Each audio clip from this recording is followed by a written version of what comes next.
one of the first places you want to look into before going into Haiti is the Haiti Chamber of Commerce. It is a fascinating roadmap on how to get into Haiti.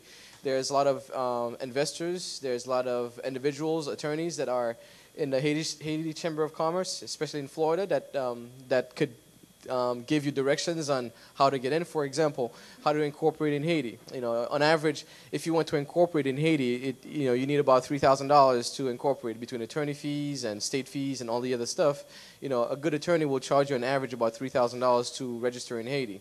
And so these are some of the typical kind of things that the Haitian Chamber of Commerce will guide you through. Specifically, should I do business with so and so, and does this person have a track record? Because this is very important in Haiti.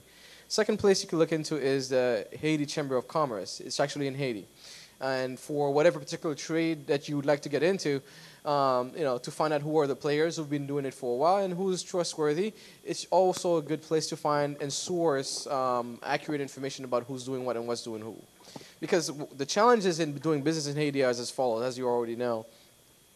How do I find trustworthy partners?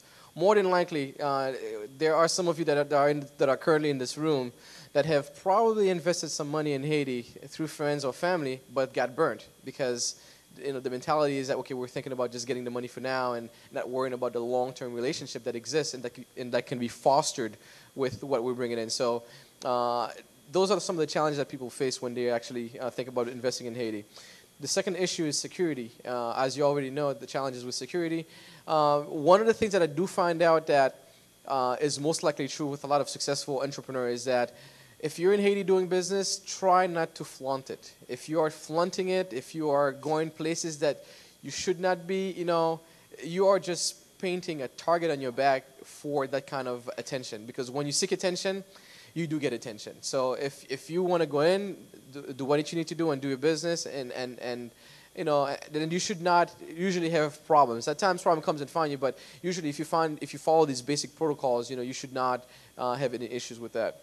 And usually there's the challenge with legal framework. If someone is double crossing you, if they're not following the contract, how do you made whole? For challenges like this. So those are some of the challenges that exist. So by networking through these various chambers, you are saving yourself a lot of challenges and a lot of headaches that could be ensued later.